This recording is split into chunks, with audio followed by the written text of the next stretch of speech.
मुझे बहुत दुख के साथ कहना पड़ रहा है, लेकिन मैं कहूंगा जरूर कि अदालत भी इस सारे षड्यंत्र में शामिल है। 19 तारीख को दोपहर में पिटीशन फाइल होती है सर्वे के लिए। जो प्राकृतिक न्याय का एक सिद्धांत है उसको लागू किए बिना उसी दिन तत्काल आदेश करती है। और बड़े मजेदार बात देखिए कि इधर आदेश पारित हुआ और शाम तक जो है एएसआई के लोग सर्वे करने पहुंच भी गए कि पुलिस की गोली से नहीं। आपने कभी देखा है कि कोई अपराधी ये कहता हो कि मैंने अपराध किया है? और 24 तारीख को क्यों किया गया, इसका भी एक कारण है।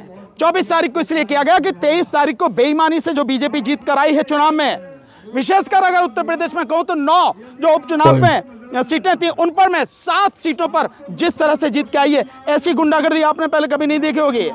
मुस्लिम समाज के लोगों को रिवॉल्वर से डराया गया, रोका गया। हेलो दोस्तों, आपको तो Syed Ali RP news reaction RP में आपका बहुत बहुत स्वागत है। आज मैं आपके लिए वीडियो लेकर आया हूं। संभल की जो जमा मस्जिद है उसके बारे में सुप्रीम कोर्ट के वकील ने बहुत ही चौंकाने वाले खुलासे किए हैं। और वो क्या क्या खुलासे किए हैं, वीडियो को आपको आखिर तक देखना है। वीडियो लाइक करें, चैनल को सब्सक्राइब करें। चलिए वीडियो शुरू करते हैं। देखिए, जो संभल का मामला है मेरी नजर में ये बहुत ही सोची समझी घिनौनी राजनीति के तहत ये सारा मामला है। और मुझे बहुत दुख के साथ कहना पड़ रहा है, लेकिन मैं कहूंगा जरूर कि अदालत भी इस सारे षड्यंत्र में शामिल है। जब देश में कानून है जो धार्मिक स्थलों से संबंधित सन 1991 का कानून बना हुआ है, पार्लियामेंट द्वारा पास है, जिसमें कहा गया है कि 1947 से पहले की जो स्थिति इस देश में है सभी धार्मिक स्थलों की स्थिति वही रहेगी, उसमें कोई किसी तरह की कोई सवाल नहीं उठाएगा, कोई छेड़छाड़ नहीं करेगा। और यही नहीं, उसमें रोका गया है कि अदालत भी उसमें किसी तरह का कोई हस्तक्षेप नहीं करेगी। सेक्शन 4 में कहा गया कि केवल यही नहीं, भविष्य में भी ऐसी कोई बात नहीं की जाएगी। बावजूद उसके 19 तारीख को दोपहर में पिटीशन फाइल होती है सर्वे के लिए। कोर्ट उसी समय जो रेस्पोंडेंट हैं उनको सुने बिना, उनको मौका दिए बिना, जो प्राकृतिक न्याय का एक सिद्धांत है उसको लागू किए बिना उसी दिन तत्काल आदेश करती है। और बड़े मजेदार बात देखिए कि इधर आदेश पारित हुआ और शाम तक जो है एएसआई के लोग सर्वे करने पहुंच भी गए। इससे ज्यादा और सुनियोजित षड्यंत्र और क्या होगा? सही बात कही। घिनौना षड्यंत्र क्या होगा? क्योंकि उन्हें मालूम है कि अदालत जा रहे हैं, वहां से आदेश मिलेगा और आदेश मिलेगा तुरंत उसे लेकर वहां पहुंच जाएंगे। ऐसा वेल प्लान तरीके से होता है, बिना उसके नहीं होता। और इसीलिए मैंने कहा कि अदालत भी इससे शामिल है। दूसरी बात, और जो एक बात मैं कहना चाह रहा हूं कि चलिए, जब 19 तारीख को सर्वे हो गया तो फिर 24 तारीख को सर्वे का क्या मतलब था? और सुबह ही सुबह 6 साढ़े 6 बजे पहुंच गए सर्वे करने। और उसके बाद में जो हुआ, 5 नौजवान बच्चे जो हैं हमारे, उनकी जान चली गई, हत्या की गई उनकी। मैं सीधा कहूंगा उनकी हत्या। पहले सवाल का जवाब ले लीजिए यार, इसीलिए मैंने आपसे कहा पहले जवाब आने दो, उसके बाद में जो आप सवाल पूछना। उनकी हत्या हुई और आरोप अब ये लगाया जा रहा है कि पुलिस ने गोली नहीं चलाई, जबकि आप देख रहे हैं पुलिस कैसे गुंजू करके, वो है ना पुलिस वाला यूं करके पिस्टल चला रहा और एक यूं करके चला रहा, वो ये सारी स्थिति। लेकिन पुलिस कमिश्नर ने इनकार किया है सर कि पुलिस की गोली से नहीं। आपने कभी देखा है कि कोई अपराधी ये कहता हो कि मैंने अपराध किया है? सर, खुदाई का जो मसला है कि जो एएसआई खुदाई कर सकता है कि नहीं कर सकता? नहीं कर सकता। जो संविधान में जो कानून है बना हुआ 1991 का, वो किसी को भी इजाजत नहीं देता कि आप उसमें एक कदम भी रखें इस नियत से कि आप उसका सर्वे कर रहे हैं या कुछ कर रहे हैं। वो कानून पूरी तरह से रोकता है। कानून कैसे सर्वे से पता कैसे लगेगा कि क्या पता लगाना है आपको? जब संविधान ने कह दिया, जब इस देश के कानून ने कह दिया कि 1947 से पहले की जो परिस्थिति है वो उसमें कहीं भी कोई भी उस पर कोई सवाल नहीं होगा, कोई छेड़छाड़ नहीं होगी, फिर क्या पता लगाना है आपको? कौन होते हैं आप पता लगाने वाले? एएसआई कौन होता है? हकीकत तो क्या इसके पीछे कोई बड़ी साजिश नजर? मैंने बताया, बाकायदा साजिश है और बड़ी घिनौनी साजिश है।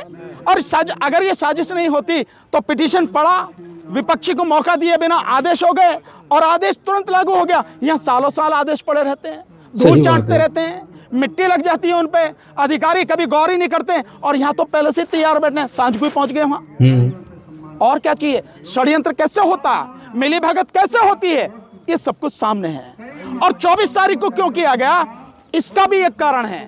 24 तारीख को इसलिए किया गया कि 23 तारीख को बेईमानी से जो बीजेपी जीत कर आई है चुनाव में, विशेषकर अगर उत्तर प्रदेश में कहूँ तो 9 जो उपचुनाव में सीटें थी उन पर मैं 7 सीटों पर जिस तरह से जीत के आई है, ऐसी गुंडागर्दी आपने पहले कभी नहीं देखी होगी।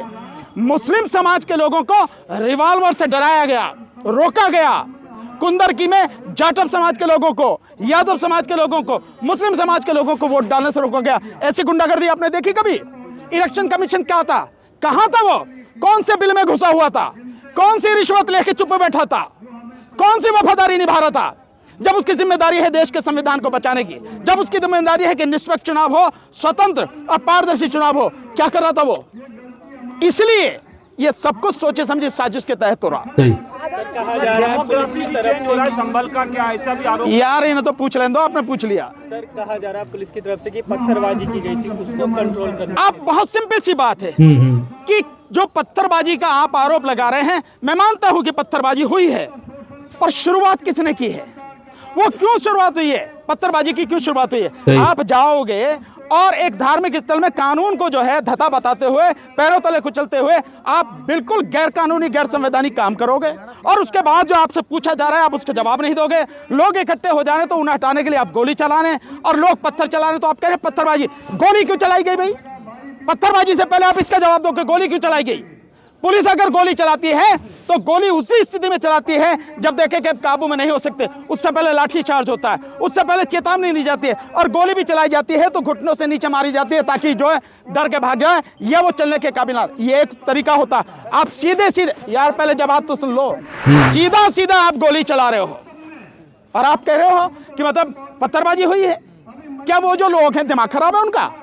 उनमें समझ नहीं है कि वो क्या कर रहे हैं क्या नहीं कर रहे हैं। इन सारी चीजों को समझो और समझ, इसीलिए मैं कह रहा हूं उसकी बाकायदा अगर निष्पक्ष जांच हो जाए तो दूध का दूध पानी का पानी हो जाएगा। पता लग जाएगी कौन गुनहगार है, किसने गोली चलाई या किसने जो पत्थरबाजी की। जांच कौन करेगा? आपको विश्वास किस पे? नहीं, मुझे किसी पे विश्वास नहीं, मैं जानता हूँ नहीं होगी जांच, बिल्कुल नहीं होगी जांच, मैं जानता हूँ। वही सब कुछ करने वाले हैं। ये तो तुम जाके पता लगो, ही तुम्हारा काम है, मेरा काम नहीं। ईंट पत्थर कहाँ से आए? की हत्या हुई थी तो योगी सरकार ने मुआवजा दिया था। अभी 5 लोगों की मौत हुई है, कोई मुआवजा का ऐलान नहीं हुआ है। फिलहाल क्या भेदभाव कर रही है मुसलमानों से? यार किसका जवाब दूं? आप 4 पूछ रहे हो, इसलिए मैंने कहा एक व्यक्ति सवाल पूछे उसका जवाब देता। पूछो, आप पूछो। सर, जो रामगोपाल में बराइच की जब हत्या हुई थी, बराइच में जो रामगोपाल की हत्या हुई थी तो योगी सरकार ने मुआवजा दिया था। अभी 5 लोगों की मौत हुई है, फिलहाल अभी मुआवजा का कोई ऐलान नहीं। तो जो वो रामगोपाल मरा था वो उनकी नजर में हिंदू था, उनका आदमी था, और वो जब भगवा झंडा फहरा रहा था मस्जिद पे या घर पे जाके तो वो उन्हीं का आदमी था ना। तो अपने आदमी को मरवा के दंगा करवा दिया तो उसको जो उन्हें वो देना ही देना था मुआवजा। ये मुसलमान मरे, और मुसलमान की कीमत क्या है? मुसलमान की, दलित की, ओबीसी की, इन आज की जाति में जो सत्ता में बैठे इनकी नजर में कीमत क्या? कुछ नहीं। इसलिए इन 5 को जो है मुआवजा नहीं। और आरोप इन पे यह भी लगा हुआ कि भैया इन्होंने पत्थर चलाए और पत्थर चलाने में दंगा किया इन्होंने, तो किस बात का इन्हें मुआवजा मिलेगा? 400 की FIR हुई है, गिरफ्तारी हुई है, कैसे देखते हैं आप? नहीं, कैसे क्या देखते हैं? FIR होनी चाहिए, लेकिन FIR दोनों तरफ से होनी चाहिए। FIR दोनों तरफ से होनी चाहिए। FIR इधर से भी और FIR उधर से भी। एक तरफा कार्रवाई नहीं होनी चाहिए। इसलिए मैं कह रहा हूं निष्पक्ष जांचों पर। मैं जानता हूं कि निष्पक्ष जांच होगी नहीं, क्योंकि वही अपराध करने वाले हैं, वही FIR करने वाले हैं और वही फैसला करने वाले हैं, तो कहां से होगा? सर जो सर्वे करने गए गिरफ्तार कर लिया गया, जिस सदर ने प्रेस कॉन्फ्रेंस करके पुलिस की पोल खोली थी, आज उसे भी घसीट कर पुलिस ले गई। क्या कहेंगे आप इस पर? आप दोबारा से सवाल कीजिए। जो मस्जिद के सदर थे संभल के, शाही मस्जिद के, उन्होंने प्रेस कॉन्फ्रेंस किया था, उसमें पुलिस की नाकामी और क्या कहते हैं कमियों को गिनाया था। पुलिस ने आज उन्हें गिरफ्तार कर लिया। आप शुक्र मनाओ कि उन्हें गिरफ्तार किया, गोली नहीं मारी। उन्हें गोली भी तो मार सकते थे कि हमेशा के लिए उनकी जुबान बंद हो जाए। ये होगा जब शासन करने वाले लोग संविधान को नहीं मानते, कानून को नहीं मानते और अपनी तानाशाही और गुंडागर्दी दिखा रहे, तो तब ये सारी चीजें होंगी। इसीलिए तो मैं कह रहा हूं कि कोई निष्पक्ष जांच नहीं होगी, कुछ नहीं होगा। और वैसे भी इस देश में मुसलमान की और दलित की कोई कीमत है नहीं। सर मेरा 2 सवाल है। पहले की सांसद इमरान प्रताप गढ़ी ने कहा है कि योगी जी ने संवेदना तक व्यक्त नहीं किया है। दूसरी बात कि आज CM योगी जी ने कहा है कि संविधान के अंदर समाजवाद और सेक्युलरिज्म नहीं है। इस पर क्या कहेंगे? नहीं, किसने कहा है? योगी ने। योगी जी ने कहा। तो योगी को संविधान पढ़ना चाहिए, अब पढ़े नहीं है तो मैं क्या करूं भाई? देश में जब अनपढ़ लोग राज कर रहे हैं तो उसी की वजह से ये सारा सब कुछ है। संविधान में बाकायदा समाजवाद शब्द लिखा हुआ है, सेकुलरिज्म लिखा हुआ है, धर्मनिरपेक्षता लिखी हुई है और ये प्रस्तावना में लिखा हुआ है। एक बात तो ये रही। दूसरी बात आप ये कह रहे हो संवेदना व्यक्त नहीं करी, तो इमरान प्रतापगढ़ी जी को पता होना चाहिए कि जो शासन कर रहे हैं वो आरएसएस के और मनुवादी मानसिकता के लोग हैं, और ये जो दंगा कराया गया है ये सोची समझी रणनीति और राजनीति के तहत कराया गया है। तो जो कराने वाले हैं वो जिनको मारना चाह रहे हैं वो मार दिए, उनके उस पर संवेदना क्यों व्यक्त करेंगे? इमरान प्रतापगढ़ी जी को ये बात कहनी नहीं चाहिए कि संवेदना व्यक्त करें। सो वो संवेदना व्यक्त नहीं करेंगे। जो आपको खत्म कर देना चाहते हैं आप उनसे उम्मीद करते हैं कोई संवेदना व्यक्त करेंगे।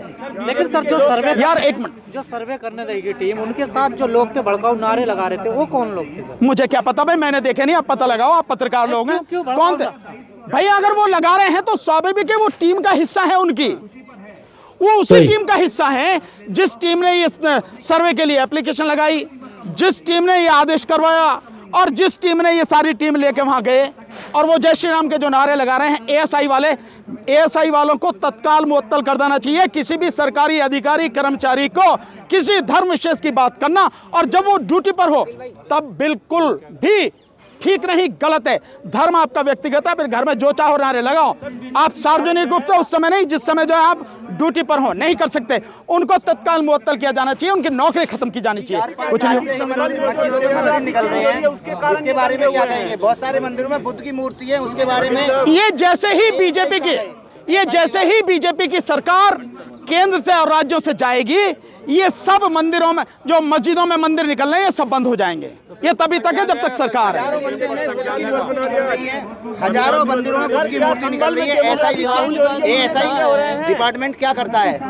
मुझे नहीं पता, ये एएसआई डिपार्टमेंट से पूछो वो क्या करता है। लेकिन मैं बहुत सिंपल से जानता हूँ, ये धरती बुद्ध की धरती है और पूरे देश में बुद्ध के अवशेष बिखरे पड़े हैं। जहां भी खुदाई करोगे, और की तो जगह छोड़ दो, अयोध्या में जो है वो बुद्ध के अवशेष हैं। ये सारा तो दोस्तों वीडियो आपने पूरी देखी ली, उम्मीद करता हूँ वीडियो आपको पसंद आई होगी। और आपने देखा ही है सुप्रीम कोर्ट के वकील ने जो चौंकाने वाले खुलासे किए हैं। उन्होंने कहा है कि ये प्लानिंग के तहत पूरा काम हुआ है, और ये हकीकत भी है कि ये प्लानिंग के तहत ही हुआ है। पूरा जो दिखाई दे रहा है, जो इस तरीके से काम हुआ है सब। वीडियो लाइक करें और इसी तरह की वीडियो देखने के लिए चैनल को सब्सक्राइब करें, और कमेंट में हमें लिखकर जरूर बताएं कि वीडियो आपको कैसी लगी है, और वीडियो को ज्यादा से ज्यादा शेयर भी करें। मिलता हूँ नेक्स्ट वीडियो में, तब तक के लिए खुदा हाफिज।